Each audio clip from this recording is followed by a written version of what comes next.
আসসালামাইকুম everyone, Manas kitchen and ব্লগের শুভেচ্ছা। আজকে আমি রান্না করব হলো পাবদা মাছ,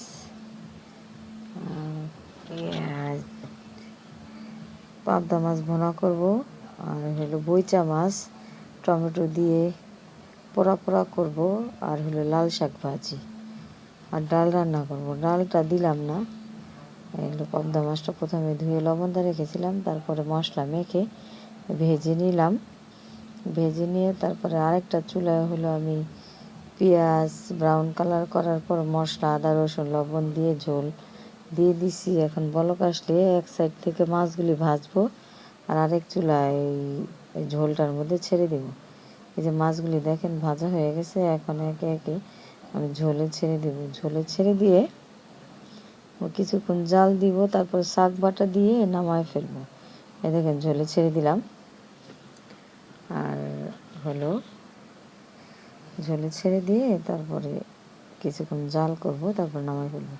আর আরেকটা চুলায় হলো দিয়ে দিব হলো পেঁয়াজটা ব্রাউন কালার করার পরে বইচা মাছগুলি ধুয়ে রেখেছি, বইচা মাছগুলি টমেটো দিয়ে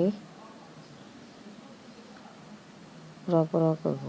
মনে রাখবেন, আপনি নিজেকে কখনোই খারাপ মনে করবেন না। খারাপ মনে করার জন্য আপনার অনেক লোকজন আছে যেগুলি আপনার পেছনে সবসময় লেগে থাকবো। মানে খারাপ ভাবার জন্য আপনার কিছু করতে হবে না। আপনি শুধু সত্য কথা বলে যান, দেখেন আপনার খারাপ ভাবা, আর তাদের জন্য আপনি তেল আর বা সবসময় রেডি করে রাখবেন, কারণ কিছু বললেই একবারে। এই যে দেখেন আমি বইচা মাছগুলি এখন পোড়া পোড়া করে ফেলবো। আর একটা চুলায় হলো আমার পাবদা মাছটা হয়ে গেছে, এখন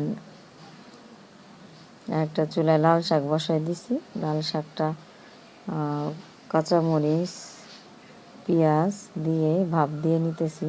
সিদ্ধ হয়ে গেলে ডাল ঘুটনি দিয়ে একটু ছেঁচে তারপরে আপনার শুকনা মরিচ আর রসুন দিয়ে বাগার দিয়ে দেব। নামাবো না, সাইড করে দিয়ে দিব। সাইড করে তারপরে শাকটা দিয়ে দিব, ভাজা ভাজা করে পানিটা শুকাই গেলে তারপরে নামায় ফেলবো। এটা আমার মরিচটা হয়ে গেছে, আপনার গুঁড়া মাছটা হয়ে গেছে, নামায় ফেলবো। আর এই যে লাল শাকটা এখন বাগার দেওয়ার পরে নামায় ফেলবো। শোনেন, সব সময় নিজেকে ভালো রাখার জন্য নিজে একাই 100, অন্যকে কি ভাবলো বললো ওগুলি কানে দিবেন না।